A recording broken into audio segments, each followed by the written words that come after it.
Alright mga kalbo, magandang gabi sa inyo. So gabi na. Alright, so meron ako dito DP 1945 ng Ace mga bossing. Ayan, yung kanyang box mga bossing. Packaging ni Ace. Ayan. Dalawang D8 mga bossing. Naka 40 watts RMS na rin siya. 38,600 mAh. Ayan.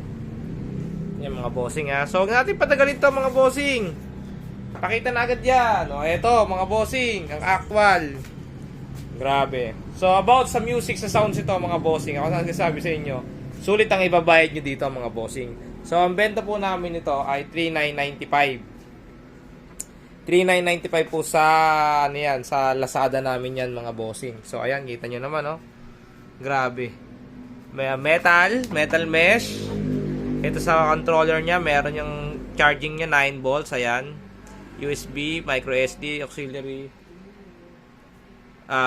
mic, tapos next, pause, previous, pause, play, TWS din niya. Ilo-long press nyo lang, tapos yung next niya. Tapos yung LED light, logo ng Ace, yung mode, mic, volume niya mga bossing. Alright, so power natin yan, ayan, power. Long press lang. May display siya dyan. Ayan. Ayan, grabe mga bossing oh. Mga bossing, napakaganda. Parang nakaka-relax yung ano niya. Yung light show niya mga bossing. Ayan oh. Akala mo may UFO sa ano eh.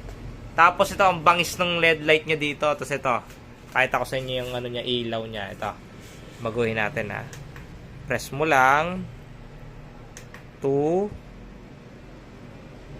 3 4 ayan, 6 yung last niya na ano, tapos babalik siya sa una.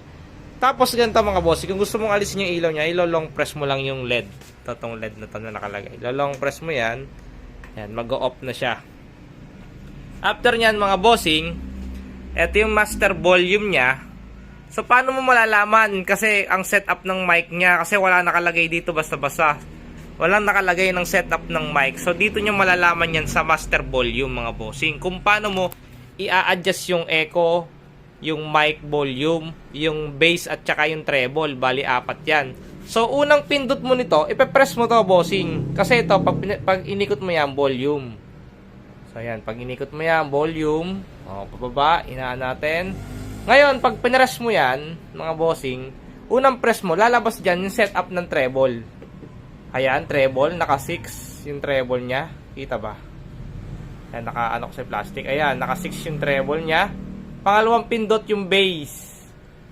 Pangatlo, yung kanyang, ito natin. Ayan, pangatlo yung mic. Ayan yung mic niya, volume.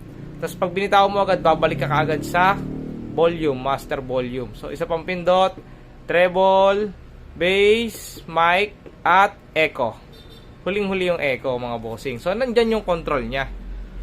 Alright, nandyan ang control niya. Tapos itong likod niya mga bossing. So long press para makita nyo yung likod niya. Ayan o. Ang ganda ng likod. Umaapoy. So exhaust ng bass. Wala siyang gulong mga bossing ha. Ayan, bago lang oh. Kailan lang to ni-release. Tapos yung bigat niya mga bossing. At saka dito may ano to, mga 15 kilos yan. Yan. Alright, sound check tayo. USB. Lagay tayo ng USB. Yan.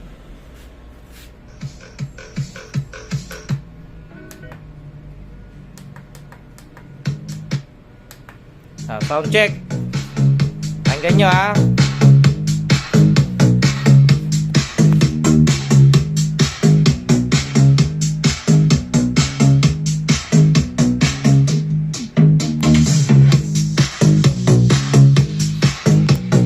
Pa mga bossing, ganda ng ng bass niyan. Ngayon, testingin natin yung kanyang mic. So meron siyang FM ha mga bossing. Dito lang pipindutin sa mode.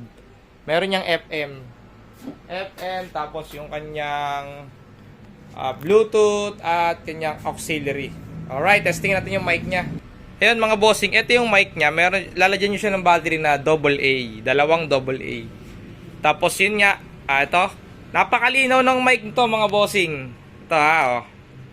Ayan, oh. Green. Hello. Hello, sa. Check. Hello, sa. Check. Hello.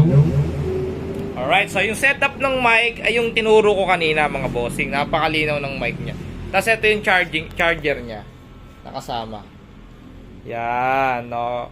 Ilang oras siya i-charge? 6 hours po siya i-charge mga bossing. Pag nawala na yung red light niya, full charge na yan. So nagre-red light siya dito. Yan, dyan sa DC na yan. Nagre-red light yan dyan. So okay, papakita natin.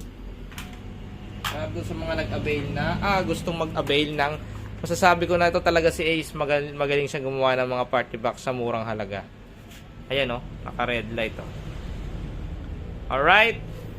So ayan na nga yung ating Ace na DP1945. Ganda kasi ito yung kanyang dito appearance niya dito, carbon lodi yan, oh, di ba? Carbon lodi. Alright.